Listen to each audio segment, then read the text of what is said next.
Assalamualaikum warahmatullahi wabarakatuh. Perkenalkan, nama saya Muhammad Rikam. Saya dari mahasiswa Universitas Terbuka dengan NIM 04495722. Di sini saya akan mempresentasikan tugas dari mata kuliah Teknologi Pendidikan Jarak Jauh. Di sini saya akan mempresentasikan kesimpulan dari materi BMP TPN 4311 dengan judul Informatika untuk SD kelas 6. Mari kita lanjut ke slide selanjutnya.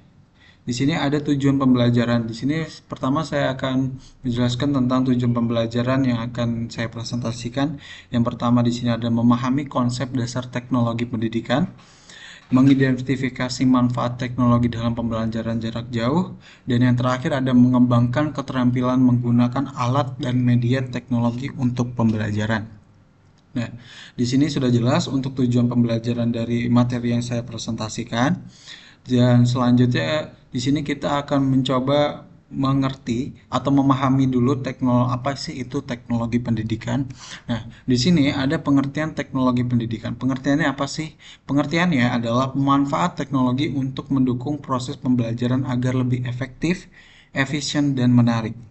Jadi, teknologi pendidikan ini adalah penggunaannya untuk memudahkan kita dalam pembelajaran supaya siswa atau mahasiswa atau peserta didik itu bisa lebih efektif dalam memahami pembelajaran, efisien dalam jangka waktu, dan menarik, bisa membuat audiens itu tertarik dengan materi-materi yang akan kita sampaikan atau materi yang pendidik sampaikan. Di sini teknologi pendidikan menjadi kunci keberhasilan dalam pendidikan jarak jauh. Ya. Jadi keberhasilan dari suatu pembelajaran pendidikan jarak jauh itu adalah teknologi pendidikan. Jadi siswa atau untuk bisa berhasil dalam belajar dengan pendidikan dalam pendidikan jarak jauh itu adalah harus memahami teknologi pendidikan. Salah satu kuncinya adalah itu. Lanjut, ada yang namanya komponen utama dari teknologi pendidikan. Nah, di sini ada beberapa komponen. Yang pertama, komponen untuk teknologi pendidikan yang pertama ada mempermudah komunikasi. Di sini ada contohnya berupa email, video call, chat, dan lain-lain. Selanjutnya ada membantu proses pembelajaran seperti kelas online, PPT, atau Zoom, dan yang lain-lain. Selanjutnya dukung produktivitas, contoh aplikasi pengolah kata seperti Microsoft Word atau aplikasi pengolah angka seperti Excel atau yang seperti kita gunakan yaitu PowerPoint. Lanjut, di sini dalam menggunakan teknologi pendidikan kita juga mendapat beberapa tantangan dalam penggunaan dari teknologi pendidikan. Tapi sebelum itu kita akan coba dulu melihat manfaat dari penggunaan teknologi pendidikan dalam jarak jauh. Di sini manfaatnya ada 3. Yang pertama adalah akses pembelajaran tanpa batas waktu dan tempat. Jadi kita bisa di mana saja, kapanpun kita bisa belajar atau menggunakan salah satu manfaat dari teknologi pendidikan.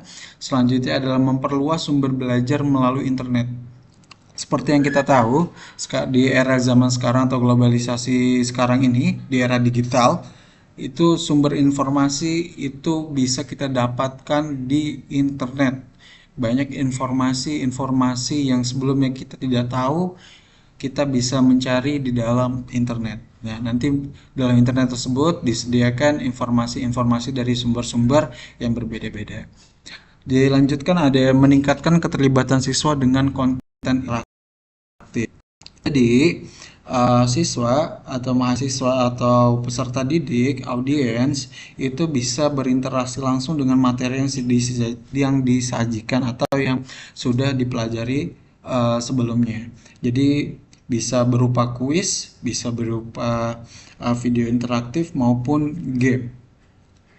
Nah, dilanjutkan tadi setelah mengetahui beberapa manfaat dari teknologi pendidikan jarak jauh, kita masuk ke dalam tantangan dalam penerapan teknologi pendidikan. Di sini ada beberapa tantangan, ada kesenjangan akses teknologi antara siswa, kurangnya literasi digital pada pendidik dan siswa. Selanjutnya dan terakhir ada keterbatasan perangkat pendukung di daerah tertentu. Nah, kesenjangan akses teknologi antara siswa ini adalah contoh adalah si A bisa menggunakan dalam penggunaan teknologinya atau device-nya dia bisa menggunakan internet, dan si B ini sangat sulit untuk mengakses internet, atau yang si A bisa dalam device-nya bisa menggunakan mendukung dalam Photoshop, dan si B ini untuk device-nya atau spesifikasi dari device-nya itu tidak memungkinkan untuk menggunakan Photoshop. Nah, selanjutnya ada kurangnya literasi digital pada pendidik dan siswa. Nah, ini yang perlu ditingkatkan antara pendidik dan siswa. Tidak hanya di siswa, tapi pendidik juga harus bisa menambahkan literasi digital untuk dirinya yang akan diberikan kepada siswa. Dan yang terakhir ada keterbatasan perangkat pendukung di daerah tertentu seperti yang tadi saya jelaskan. Itu adalah sulitnya si B ini untuk mendapatkan akses internet ketika dia berada di daerah terpencil dan pelosok, yang mana daerah tersebut belum ada akses internet. Jadi dia harus.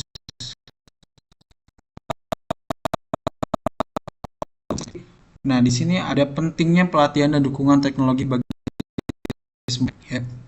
Jadi disediakan pelatihan dan dukungan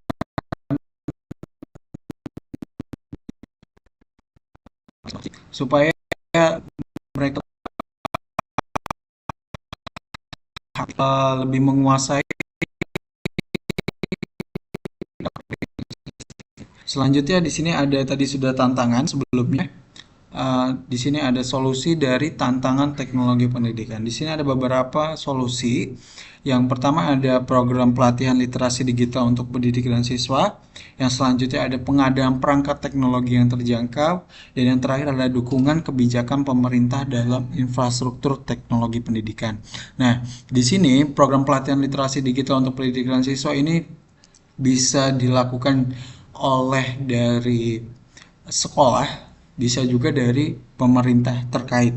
Dan selanjutnya ada pengadaan perangkat teknologi yang terjangkau. Nah, di sini juga bisa sama seperti tadi, ini bisa dari ke sekolah ataupun dari ke pemerintah terkait. Kalau pendidik ini ditakutkan akan membebani dari dari siswa yang terkait. Nah, yang terakhir ada dukungan kebijakan pemerintah dalam infrastruktur teknologi. Nah, ini yang harus bisa pemerintah kita lakukan, yaitu kebijakan-kebijakan dalam infrastruktur teknologi agar supaya semua kalangan, semua siswa, semua peserta didik bisa mendapatkan hal yang sama dengan teman-teman yang lain.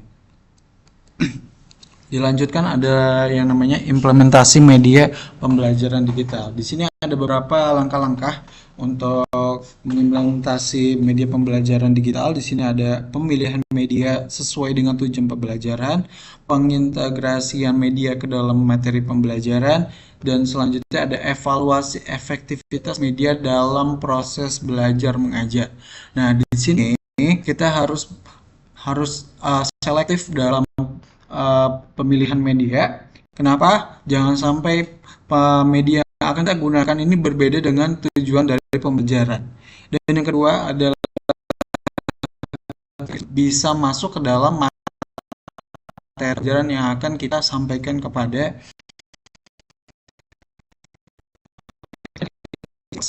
apakah yang kita gunakan itu berpengaruh kepada siswa atau kepada peserta didik. Nah, di sini ada contoh aktivitasnya, menggunakan modul digital atau video interaktif dalam pembelajaran. Nah, seperti yang biasa kita gunakan dalam mahasiswa UT itu menggunakan modul digital ataupun video interaktif dalam pembelajaran. Selanjutnya, nah di sini kita bisa menambahkan kuis untuk supaya siswa ataupun peserta didik itu bisa berinteraktif langsung.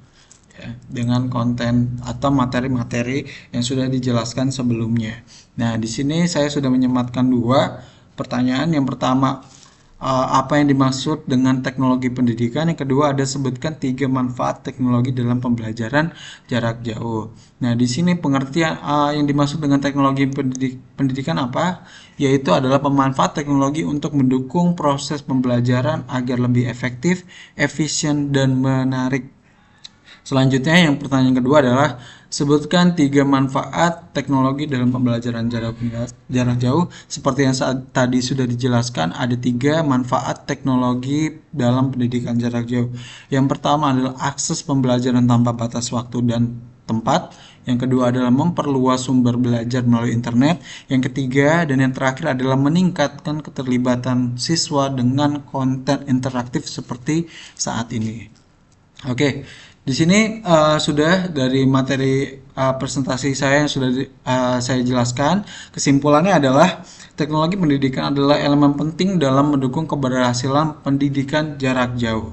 Bagaimana kita dapat memanfaatkan teknologi untuk menciptakan pembelajaran yang lebih inklusif dan menarik? Jawabannya adalah menggunakan teknologi pendidikan. Nah, di sini ada prakteknya adalah siswa itu bisa